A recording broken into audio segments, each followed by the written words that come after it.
السلام علیکم۔ امید ہے تمام احباب خیر و عافیت سے ہوں گے۔ اس ویڈیو میں ہم آپ کو بتائیں گے حضرت زکریا علیہ السلام اور حضرت مریم علیہ السلام کے بارے میں۔ تو ویڈیو شروع کرنے سے پہلے آپ ہمارے چینل پر نئے ہیں تو چینل کو سبسکرائب کریں اور بیل آئیکن کے بٹن کو پریس کر دیں تاکہ ہر نئی آنے والی ویڈیو کا نوٹیفیکیشن آپ تک پہنچتا رہے۔ تو چلتے ہیں ویڈیو کی طرف۔ حضرت زکریا علیہ السلام اللہ تعالیٰ کے انبیاء میں سے وہ نبی ہیں جنہیں اللہ تعالیٰ نے بنی اسرائیل کی طرف رسول بنا کر بھیجا۔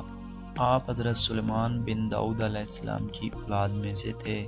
قرآن کریم اور سیرت کی کتب میں آپ کی حیات مبارکہ کے بارے میں بہت زیادہ تفصیل موجود نہیں، تاہم قرآن کریم کی کچھ صورتوں اور احادیث میں آپ کا تذکرہ ہے جس سے آپ کے بارے میں کچھ آگاہی حاصل ہوتی ہے۔ بائبل میں ایک باب صحیفہ زکریا کے نام سے ہے، لیکن یہ وہ زکریا نہیں جن کا ذکر قرآن کریم میں ہے۔ تورات والے زکریا کی ولادت حضرت عیسیٰ علیہ السلام کی ولادت سے 500 سال قبل بیان کی گئی ہے، جبکہ قرآن کریم میں جن زکریا کا ذکر ہے وہ حضرت عیسیٰ علیہ السلام کی والدہ حضرت مریم علیہ السلام کے مربی یحییٰ علیہ السلام کے والد ماجد ہیں۔ حضرت زکریا کی اہلیہ اور حضرت مریم علیہ السلام کی والدہ آپس میں بہنیں تھیں۔ یوں حضرت زکریا علیہ السلام حضرت مریم علیہ السلام کے خالو تھے۔ آپ علیہ السلام نبی ہونے کے علاوہ بیت المقدس کے امام، خادم اور ایک روحانی شخصیت تھے۔ آپ علیہ السلام حلال روزی کمانے کے لیے اپنے ہاتھ سے محنت کر کے روزی کماتے تھے۔ پیشے کے اعتبار سے زکریا علیہ السلام بڑھئی تھے اور اسی پیشے سے معاش حاصل کرتے تھے۔ بڑھاپے تک آپ کے ہاں کوئی اولاد نہیں ہوئی اور نہ ہی قوم میں نبوت کا کوئی سچا جانشین ملا۔ مریم علیہ السلام کی والدہ کافی عرصے تک بے اولاد رہیں۔ آخرکار اللہ تعالیٰ کے فضل و کرم سے جب حمل ٹھہرا تو انہوں نے یہ نظر مانی کہ اللہ تعالیٰ نے مجھے جو بھی اولاد عطا فرمائی میں اسے اللہ تعالیٰ کے مقدس گھر بیت المقدس کی خدمت کے لیے وقف کروں گی۔